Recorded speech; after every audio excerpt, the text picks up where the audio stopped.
بسم الله الرحمن الرحيم الحمد لله وكفى والصلاة والسلام على الحبيب المصطفى صلى الله عليه وعلى آله وسلم تسليما كثيرا إن الله وملائكته يصلون على النبي يا أيها الذين آمنوا صلوا عليه وسلموا تسليما صل وسلم على محمد رب اشرح لي صدري ويسر لي أمري واحلل عقدة من لساني يفقه قولي. Mes frères et sœurs, mes fils et mes filles, mes amis et mes amis, mes bien-aimés et mes bien-aimés, mes ennemis et mes ennemis, ceux qui m'ont déclaré l'animosité, la haine, la rancune,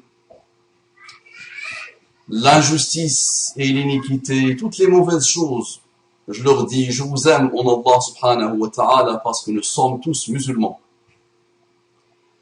Et parce que nous devons nous aimer. Et parce que l'amour nous fait beaucoup de bien. Parce que notre âme a besoin de l'amour en Allah subhanahu wa ta'ala. Plus besoin de vous rappeler les mérites de l'amour en Allah subhanahu wa ta'ala. Mais on aura de cesse de le rappeler. On ne cessera jamais de rappeler les mérites de l'amour en Allah subhanahu wa ta'ala sur terre, sous terre, et le jour où nous allons nous dresser devant Allah subhanahu wa ta'ala. Je vous dis aussi, Assalamu alaikum wa rahmatullahi wa barakatuh. Que la paix d'Allah, sa miséricorde et ses bénédictions soient sur vous, mes frères et sœurs musulmans, partout dans le monde. Quant à mes frères non musulmans, ceux qui n'ont pas encore pu, ceux qui n'ont pas encore voulu, et ça peut se comprendre, ouvrir leur cœur à l'islam. Surtout dans un monde où tout montre que l'islam est mauvais. Les musulmans eux-mêmes font fuir les humains de l'islam. Et les non-musulmans, comme tout au long de l'histoire, ils font le nécessaire pour combattre, pour saper, pour finir avec l'islam. Ce n'est pas simple d'être musulman dans ce type de monde, mais ça a toujours été le cas depuis l'avènement de l'islam, sous toutes ses formes, depuis Adam jusqu'à Muhammad sallallahu alayhi wa sallam. Les gens ont combattu majoritairement l'islam. Je vous dis je dis à cela, mes frères et sœurs en humanité, en citoyenneté, en universalité, en toutes les excellentes choses qui caractérisent l'humain qui ne s'est pas perverti, je leur dis, je vous aime, je vous apprécie, j'ai beaucoup d'affection pour vous, j'ai un intérêt à travailler main dans la main avec vous, et j'ai intérêt à maintenir le bateau. D'accord? Sinon, on coule tous à flot. Nous avons intérêt à maintenir le bateau à flot. Qu'Allah vous accorde les délices infinies de la guidée islamique. Un frère me dit Assalamu alaikum wa rahmatullahi wa barakatuh. Wa alaikum assalam wa rahmatullahi wa barakatuh.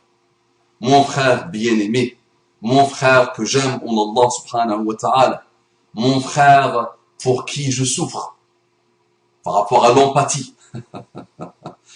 Mon frère que dès qu'il me contacte, je remue ciel et terre pour l'aider. Je le priorise avant même mes enfants, le dimanche. Je peux être en mode pause, je peux être en mode repos, je peux être en mode enfant, avec mes enfants. Mais même le dimanche, je priorise ta demande, mon frère. Toi qui ne cesse et qui n'a jamais cessé de m'insulter. Donc il me dit, ce frère, je crois être allé trop loin avec toi. Nous avons énormément de points qui nous unissent et nos divergences sont presque insignifiantes. Et tu le sais très bien, mon frère, tu l'as toujours su, alhamdulillah, et quelles que soient les divergences, nous devons nous aimer, nous devons nous respecter. Et c'est pas dans le sens du devoir, avec ce sens péjoratif. Nous avons intérêt. C'est bon pour notre âme. C'est bon pour nous. Celui qui nous a créés sait que c'est vraiment bon pour nous de nous aimer en Allah subhanahu wa ta'ala, de nous respecter. Dans une de tes premières vidéos, tu parlais du cas d'une sœur qui a fini par se prostituer suite à une histoire malheureuse avec un homme non musulman qu'elle a rencontré par l'intermédiaire d'une sœur. Selon toi, elle s'est vengée d'elle-même en se prostituant?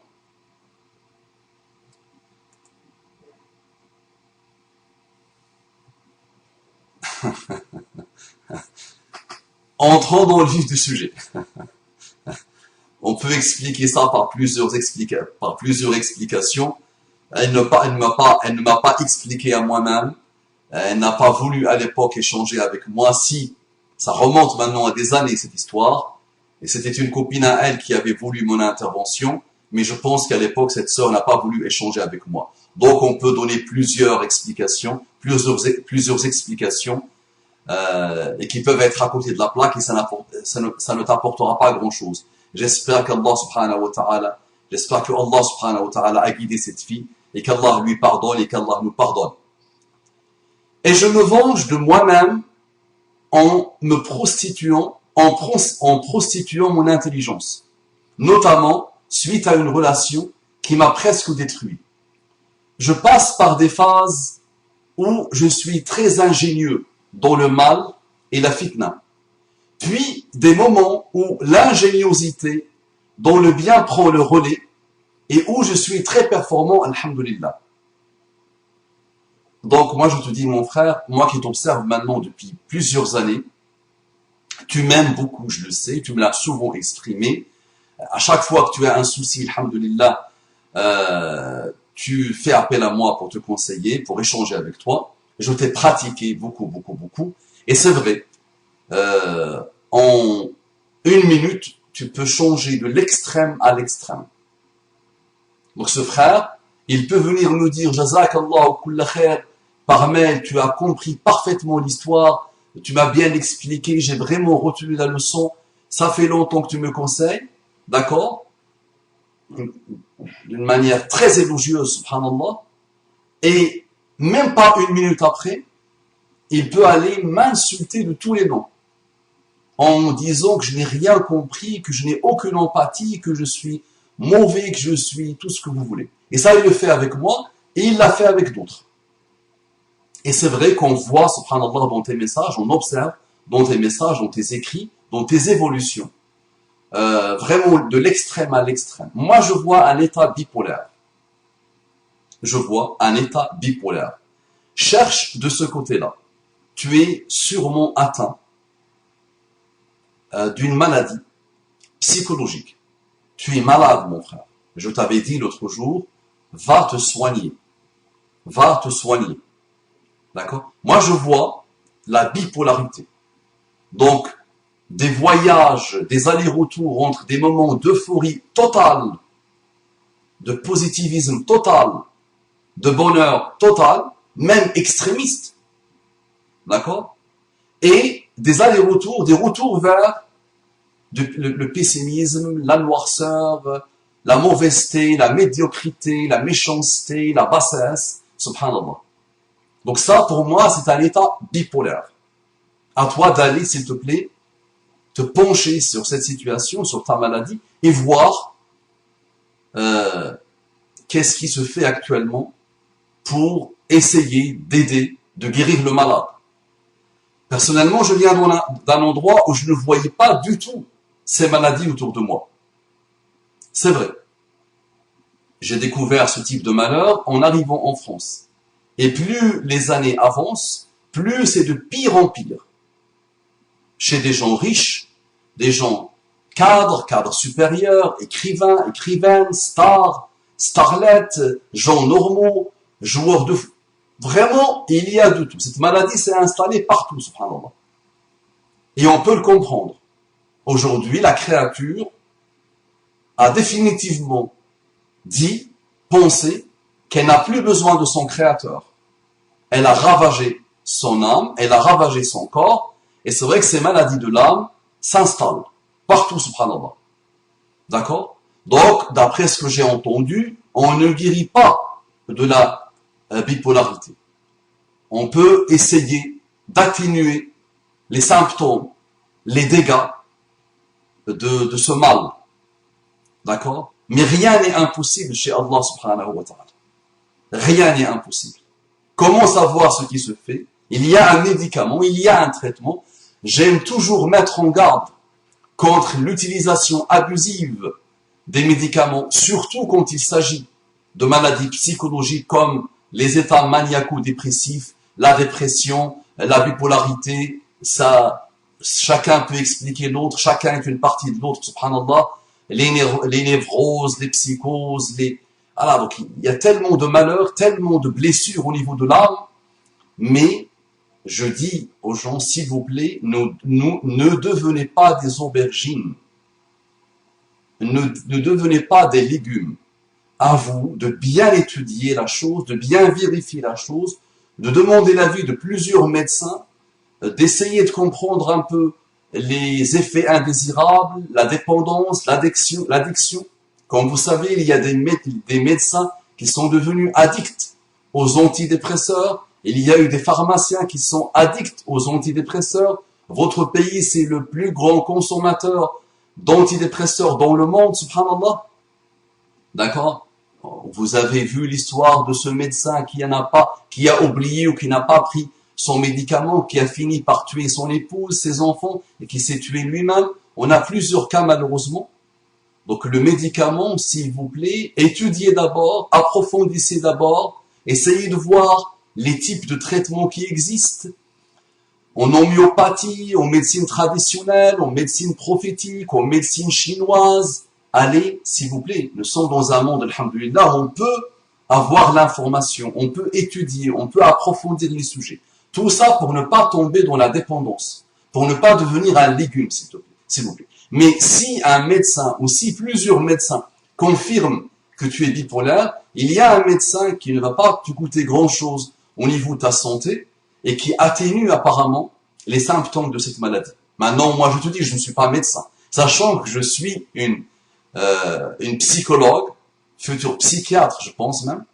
Donc c'est psychiatre, non, psychiatre en plus. C'est même pas psychologue. Psychologue, c'est pas des études de médecine. Cette personne a fait des études de médecine depuis pratiquement une dizaine d'années. 8-9 ans à peu près.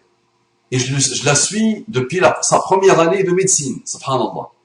Et elle-même, qui normalement, elle m'écoute maintenant, je pense. Elle va m'écouter, je pense. Elle m'entend peut-être. Elle-même qui est là pour aider les patients, d'accord, dépressifs, malades, fous, bipolaires. Elle-même, elle est passée par tous les états, subhanallah, et jusqu'à aujourd'hui, elle connaît tous les états, subhanallah. Elle a besoin de conseils de quelqu'un comme moi, subhanallah, qui n'a pas fait médecine. Donc ce n'est pas une problématique de faire ou de ne pas faire, les gens souffrent. C'est-à-dire ce médecin-là, qui est le salut de ses patients, lui-même souffre de beaucoup de malheurs, que les patients ne peuvent même pas soupçonner, subhanallah. D'accord? Donc, le frère continue, il me dit qu'Allah me préserve de mon génie maléfique et m'épargne de l'enfer. Donc ne le mets pas sur le dos d'un génie maléfique, s'il te plaît. On a mis beaucoup de choses sur le dos du génie, de djinn, de shaitan. Tu es malade, tu es vraiment atteint. D'accord? Il y a des choses dans ta vie, malheureusement, il y a des choses dans le monde actuel. Il y a la cassure familiale, la destruction du tissu familial, la destruction des valeurs, la destruction de tout repère dans cette société occidentale, malheureuse, mondialisée, d'accord, qui comporte en elle des choses bien, qui comporte en elle des évolutions, qui comporte en elle des choses qui ont permis à l'humanité d'évoluer, de guérir des maladies, de trouver des solutions à des problématiques. Non, mais en même temps, elle a délabré, elle a détruit l'humain. les craintes de Jean-Jacques Rousseau se sont confirmées. D'accord? Comme vous savez, Jean-Jacques Rousseau s'est manifesté finalement le jour où il a répondu à un concours sur une question qui ressemble à la question suivante, le progrès par rapport à la moralité, le progrès, cette explosion technologique, scientifique, est-ce qu'elle est dans le bien de l'humanité, au niveau de son éthique, au niveau de sa moralité, au niveau de ses comportements, ou elle va finir par détruire l'humanité? Et Jean-Jacques Rousseau, à l'époque, il avait exprimé ses craintes, son appréhension, et il avait répondu que ce progrès fou peut finir avec le progrès comportemental, peut vouloir dire le malheur, peut pousser, provoquer des ravages au niveau de l'âme, au niveau de l'humain, peut pervertir l'humain. Et malheureusement, c'est ce qui est en train de se produire. Cette mondialisation, cette course à la consommation, cette folie totale, cette nouvelle divinisation du corps, du futile, de l'individu à l'infini malheureusement. L'individu qui devient tout, subhanallah, qui gonfle, et qui gonfle jusqu'à ce que il se prend pour Dieu le pauvre. Donc n'importe quelle petite piqûre qui le touche peut le tuer, peut le pousser à tomber dans les mots MAUX, malheureusement, psychologiques. Donc tu as des maladies de l'âme qui n'ont rien à voir avec le travail d'un génie, d'un Satan, d'un shaitan. D'accord? Il faut que j'avance car j'ai peur de mourir dans cet état. Si par l'aide d'Allah j'arrive à me guérir et j'en ai la capacité, je m'en verrai transformé. Tu as la capacité, Naam. Est-ce que tu as dans ton entourage proche quelqu'un à qui tu vas te livrer, à qui tu vas donner les clés de toi-même, quelqu'un en qui tu as confiance, pour qu'il commence à être responsable de toi, à te dire ce que tu fais est bien, ce que tu ne fais pas est pas bien, ce que tu fais ici est bien, ce que tu fais ici est pas bien. Et quelqu'un qui pourra t'aider à guérir, qui pourra t'accompagner pour ta guérison, Inch'Allah. Tu as besoin d'amour, tu souffres d'un manque flagrant d'amour, tu as souffert d'un abandon familial, tu as souffert d'une injustice de tes parents qui étaient alcooliques, qui étaient violents malheureusement, et la DAS t'a récupéré, et elle t'a donné à une famille d'accueil. Et je pense la cassure s'est produite à ce moment-là. Donc tu souffres beaucoup de cet état. Plus tu as grandi, plus tu as souffert, mais subhanallah, tu avais quelque chose de bien, une belle étincelle qui cherchait le bien, qui cherchait la guider, et tu as testé, tu as essayé beaucoup de voies, beaucoup de chemins, et tu as vu que le bouddhisme, que le christianisme, que toutes les ismes de ces époques qu'on a falsifiées malheureusement, ne te mènent pas à Allah subhanahu wa ta'ala. Et tu as fini par choisir l'islam. Et tu es devenu musulman. Malheureusement, dans ton islam, tu as gardé un racisme. Tu as gardé une xénophobie. Tu as gardé une méchanceté contre les musulmans qui viennent du bled ou qui sont issus de musulmans blédards d'origine. Donc ce sont deux points qui te caractérisent. Une souffrance, une vulnérabilité, une fragilité par rapport à quelque chose qui s'est produite dans ton enfance. À toi de comprendre ta foi et à toi de te dire ma vie est ce que Allah a voulu pour moi. C'est cette équation-là, c'est cette interaction-là avec la vie qu'Allah a voulu pour moi. Quand je glorifie Allah, en le glorifiant, je dis, j'atteste avec une certitude totale que tout ce qu'il fait est un bien. Donc je pourrais vaincre ce mal. Je pourrais guérir avec la foi. Va étudier le livre de Diams, le premier livre, le grand pavé, le premier pavé de Diams, qui était dépressive, qui avait fait des tentatives de suicide, qui a été un légume, subhanallah, tellement on a testé sur elle tout type d'antidépresseurs. Et c'est la foi finalement qui l'a sauvé. C'est la foi qui lui a permis de se stabiliser, de s'apaiser, d'arrêter de prendre des médicaments qui l'a poussé au suicide, qui lui a rajouté en dépression et en bipolarité et en maladie psychologique. Ça, c'est la foi. Deuxième chose, tu dois savoir que toi, maintenant, qui s'est converti à l'islam, tu as commis tellement de péchés qu'un djellabiste, par exemple, un djellabiste